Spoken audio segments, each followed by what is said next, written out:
This is Maribel, our Director of Case Management. Maribel, will you tell them what you do?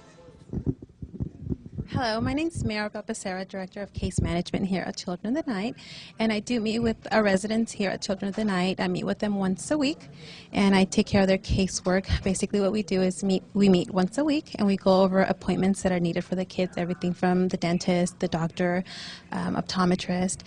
We go over concerns, any questions the kids may have. I also work with the kids that are transitioning out to colleges or placements, and we go and I take them to tour any colleges that they may be interested in, independent living programs, other programs that they may need.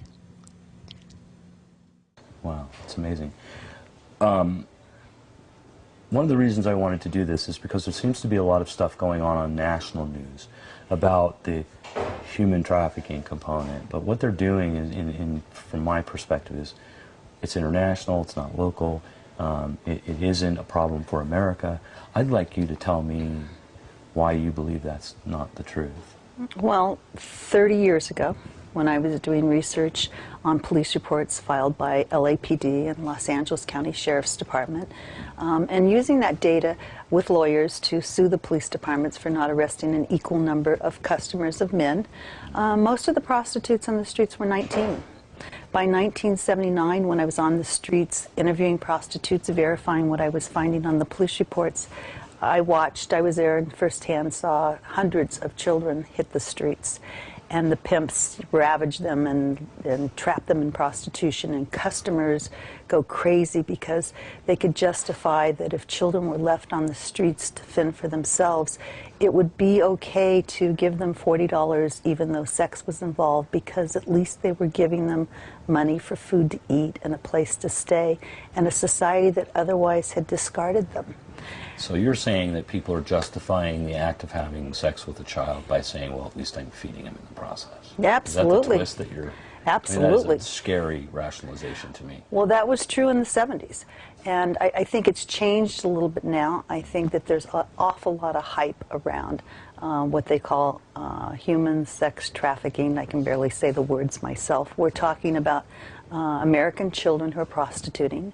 The first generation of the contemporary American child prostitute problem occurred in the late 70s. The 80s was the second generation, and today we're seeing the third generation of children who are involved in prostitution and who have come from parents who prostituted. And the times have changed.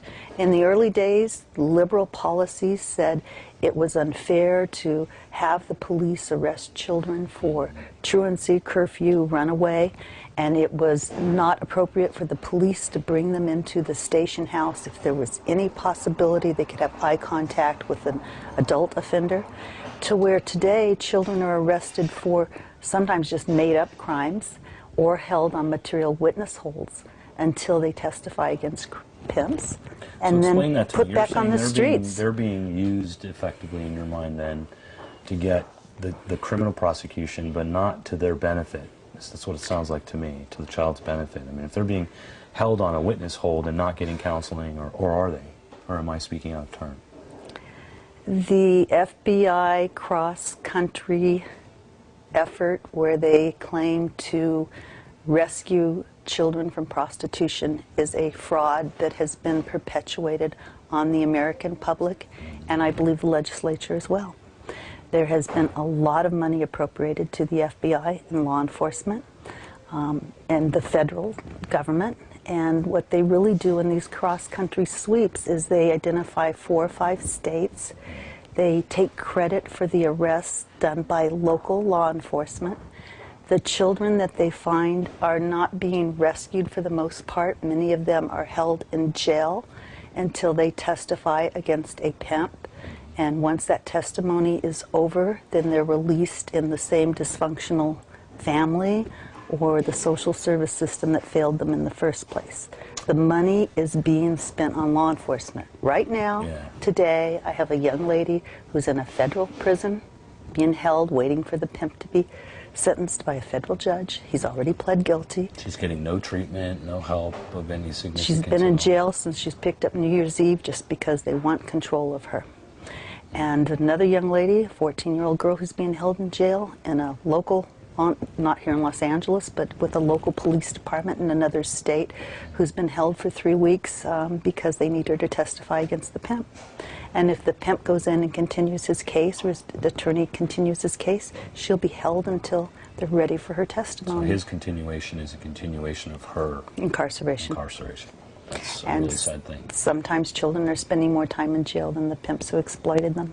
So along with a lot of this, and I want to get back to that point of law enforcement in a bit, but along with a lot of what you're talking about, the hype, we're seeing a lot of organizations, and I won't even say running around, let's say going around the country doing seminars, claiming to be experts in something that I believe is a very precarious thing, having known you as long as I do. You've been at this, what, 30 years? Yes. There are a lot of do-gooders that claim to be doing positive things for these kids. What is your opinion of this late-blooming group of people that are out there trying to rescue children? It is a breeding ground for kidnappers and pedophiles. There's no one watching the people who claim to be helping their human sex trafficking victims, as I call them, American child prostitutes. There is no fingerprint requirements. There are no child abuse index requirements for the people who are claiming to go out and help these children, who are setting up websites and putting up their cell phones for children and parents to call. There's just no clearance whatsoever. The people who are doing the trainings don't have any direct service experience working with this population.